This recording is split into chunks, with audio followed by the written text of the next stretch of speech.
ఈ రోజే డౌన్లోడ్ చేయండి. మీ ఫేవరెట్ షోస్ చూడండి. అదేంటి తులసి, నువ్వు ఆ ఇల్లు వదిలి రావడం ఏంటి? నన్ను కష్టపడి పెంచి పెద్ద చేసిన తల్లిదండ్రులని చంపాలని చూసిన ఆ దుర్మార్గుల ఇంట్లో నేనెలా ఉండగలను వదినా?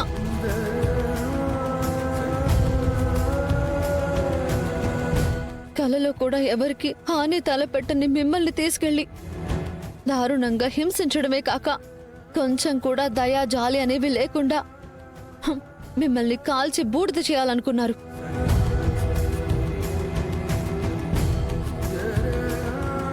అలాంటి నరరూప రాక్షసుల ఇంట్లో ఉండలేకే ఇక్కడికి వచ్చేశాను. ఎంత పని చేసావమ్మా? నువ్విలా ఇల్లొదిలి రావాల్సింది కాదమ్మా. మేమిప్పుడు బానే ఉన్నాం కదా. ఇలా ఉన్నారు కాబట్టే మాటలతో చెప్పొచ్చాను, లేదంటే ఏం చేసేదాన్నో నాకే తెలీదు.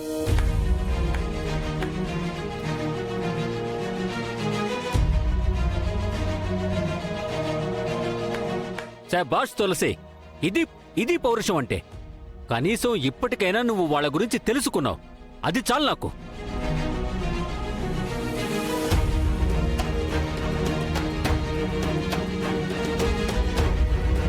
నేను ముందు నుంచి చెప్తూనే ఉన్నాను, వాళ్ళు మేకవన్నె పులులు నమ్మొద్దు, నమ్మించి గొంతు కోస్తారు అని చెప్పా. వెళ్ళొద్దని కూడా చెప్పాను. మీరు వింటే కదా. శుభ్రంగా నేను సెట్ చేసిన ఆ దొరబాబుని పెళ్లి చేసుకొనుంటే ఈ పాటికి నువ్వు హాయిగా అమెరికాలో ఉండేదానివి. దేనికైనా రాసిపెట్టుండాలే. ఆపరా నువ్వింకా. పెళ్ళైన చెల్లితో ఇలాగైనా మాట్లాడేది? నేనేం తప్పుగా మాట్లాడాను? ఉన్నమాటే కదా అన్నాను. సంతోష్ నేను లక్ష్మి, నువ్వాగు. పాపం వాళ్ళు ఎప్పుడు తిన్నారో ఏంటో. ముందెళ్ళి వాళ్ళకు భోజనం పెట్టు. వెళ్ళమ్మా, వాణి తీసుకెళ్ళమ్మా. నువ్వు పదమ్మా. నేను వడ్డిస్తానులేండి అత్తయ్య, మీరుండండి. తులసి వెళ్ళమ్మా, వెళ్ళు.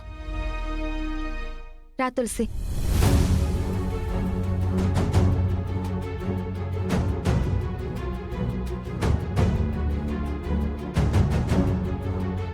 ఇదిగో, మీరు వాళ్ళకి భోజనం పెట్టి తిప్పి పంపే ప్లాన్లో ఉన్నట్టున్నారు. అలాంటి తప్పుడు పని మాత్రం అస్సలు చేయకండి. అంటే ఏంట్రా నీ ఉద్దేశం?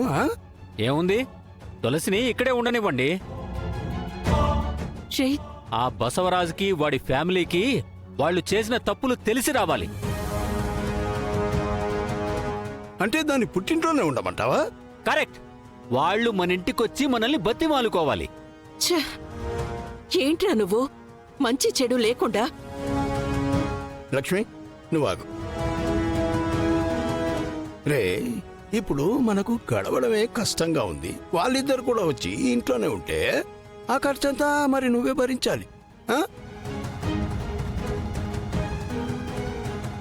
అమ్మని అంకమ్మ, ఎవడు తవిన గోతులో వాడే పడతాడంటే ఇదేనేమో. ఏరా మాట్లాడుతుంది? అది మరి ఆలోచిస్తే ఇందాక మీరు చెప్పింది కూడా కరెక్టే అనిపిస్తోంది నాకు. పెళ్ళైన ఆడపిల్ల 600 అత్తారింట్లోనే ఉండాలి నాన్న. మరి ఇందాక ఇక్కడే ఉండాలన్నావు? ఇప్పుడొద్దంటున్నాను కదా. ఎలాగోలా సర్ది చెప్పి మీరే పంపించేయండి. చూసావా లక్ష్మి ఏమంటున్నాడు? వాడి మాటలకేం గాని ఇప్పుడు తులసిని ఎలాగండి నచ్చ చెప్పి పంపడం? ఏం అర్థం కావడం లేదు లక్ష్మి.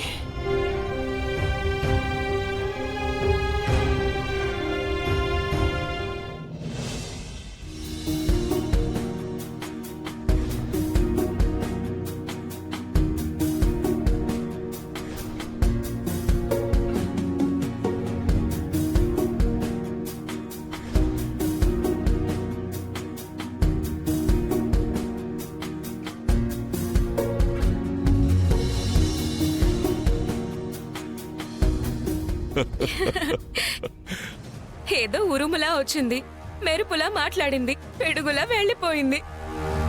ఎలాగైతేనే వెళ్ళిపోయింది కదమ్మా, పీడ విరగడైపోయింది. అవును మామయ్య, ఇంకా మన పని మనిషిని వెతుక్కునే టైం వచ్చింది.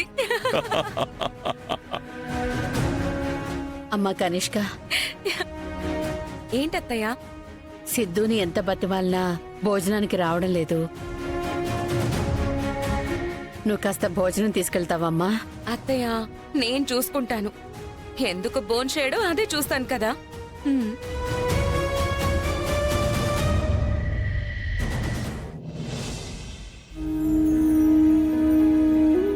సిద్ధు, సిద్ధు,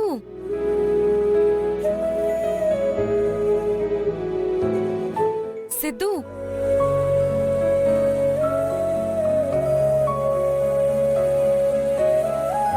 నీకోసం టిఫిన్ తీసుకొచ్చాను, తినేసేయ్. ఆ తులసి గురించి ఆలోచిస్తున్నట్టున్నాడు. సిద్ధు, తులసి కొంచెం కూడా మర్యాద లేకుండా పాపం నాన్నగారిని ఎన్నెన్ని మాటలు అనింది.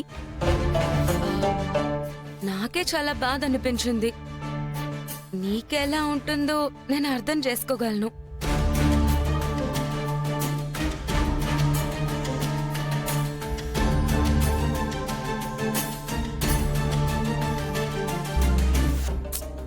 సిద్ధు, నువ్వెందుకు బాధపడుతున్నావు?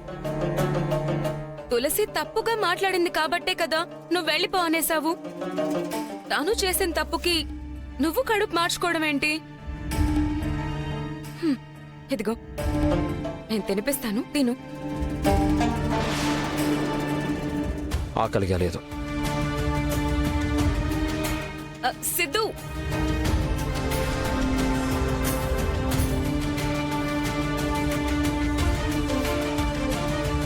సిద్ధు, సిద్ధు, సిద్ధు, ఆగు. రేయ్ సిద్ధు, నిన్ను మన కుటుంబాన్ని కాదనుకొని వెళ్ళిపోయిందిరా తను. తన గురించి ఆలోచిస్తావేంటి? ఆగరా సిద్ధు, నీకింకా అర్థం అవటం లేదారా?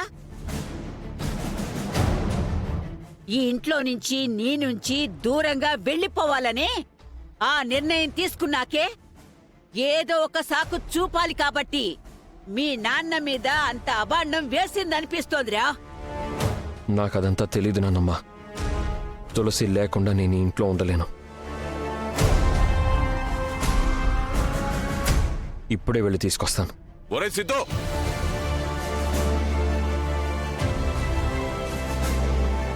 నా జీవితంలో ఎవరు నన్ను అన్ని మాటలు అనలేదురా.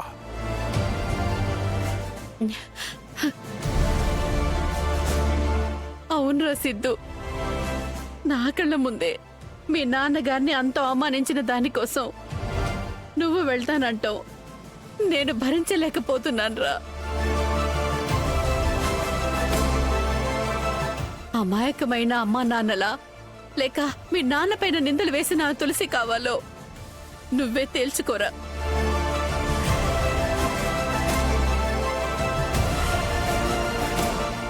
ఆ